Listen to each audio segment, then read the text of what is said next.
Hello, first graders, and welcome back to a writing job for today.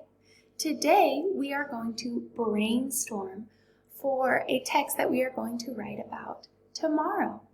Today, we are going to brainstorm 3 goals or resolutions for the new year, for the year 2021. Our 3 goals or resolutions can be anything that you want to improve, to do more of, or to do less of in the new year. For example, you could set a personal goal.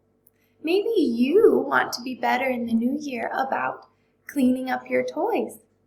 You could set a school goal. Maybe your New Year's resolution is to read 1 book every day.